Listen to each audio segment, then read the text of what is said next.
The final content update for Assassin's Creed Valhalla is set to release on Tuesday, December 6th. Described as a touching and intimate conclusion to Eivor's saga, this update will give players some closure by tying up storylines as their time spent with the Raven Clan comes to an end. And personally, I'm excited for this update, as I feel like one that needs this game to have an ending because of how long I've spent on it, like all others who are at this point in the game. Because this update is not going to be available to any Valhalla newcomers. It's also not available to purchase, and can only be unlocked by playing the game and reaching a certain point. The criteria is as follows. The first part of the game that has to be completed to unlock this final mission is to complete the main storyline by pledging to all territories of England. And I think that this is the easiest to complete, as it just requires all main story arcs to be completed, and while it can be repetitive and take some time, there are definitely some arcs that are cooler than others. After that, you're going to have to complete all mythical story arcs of Asgard and Jotunheim. Asgard and Jotunheim are the first two mythical realms that Eivor visits by drinking the potion in Ravensthorpe. This is actually the only thing that I have left to do before this content update, as I never got around to it during my playthrough. And believe it or not, I was too overwhelmed by everything else in the game that I missed out on this completely, and now at least there's a reason for me to complete these now. The third thing on this list is to upgrade your settlement to level 5 and construct the Jomsviking barracks. And this one isn't too bad, especially if you've done a majority of the raids in England. I still have a few left to do, and I almost have my settlement at level 6. I even plan on doing a 100% Ravensthorpe walkthrough video when I do get there, so be sure to subscribe to the channel if you're interested in that. And finally, you must kill all targets of the Order of the Ancients and unveil its leader. Depending on how quickly you went through the main quest line, this could be something that you have to go back into the game to complete, as there is no quest tied into a majority of the Order. Even though this is considered a part of the main storyline, I don't think that Valhalla did a good job encouraging the player to go out and find all the members. After I pledged all the territories in England, I still had about half of the members undiscovered.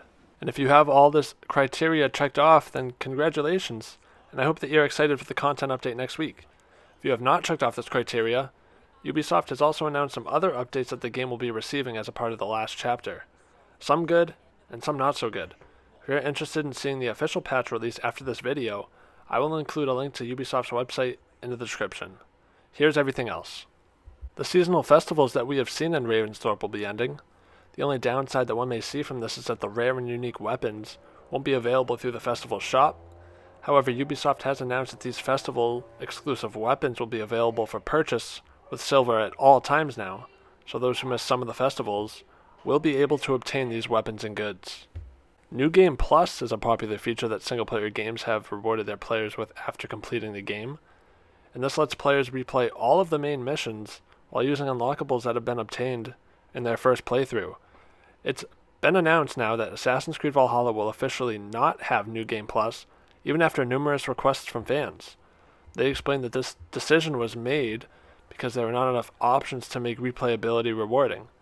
I think that this is interesting how they made this decision for the fans, rather than just letting those who want to replay the game do so. And it's not like Assassin's Creed hasn't had New Game Plus in the past. The previous two entries to the series, Origins and Odyssey, were updated with the feature.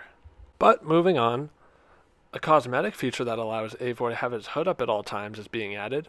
And I guess this is just a preference, but more options can never hurt.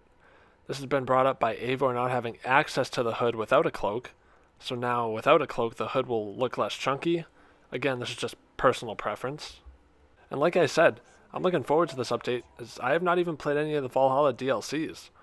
If you've played any of the DLCs such as Dawn of Ragnarok and the Siege of Paris, and others, comment below what you thought of them and if you thought they were worth your time. When I finish everything from this update, I will be releasing a final thoughts video on Assassin's Creed Valhalla and putting all of my focus towards Assassin's Creed Mirage. And if you enjoyed this video, please subscribe to the channel, as I will always be posting about everything involving Assassin's Creed.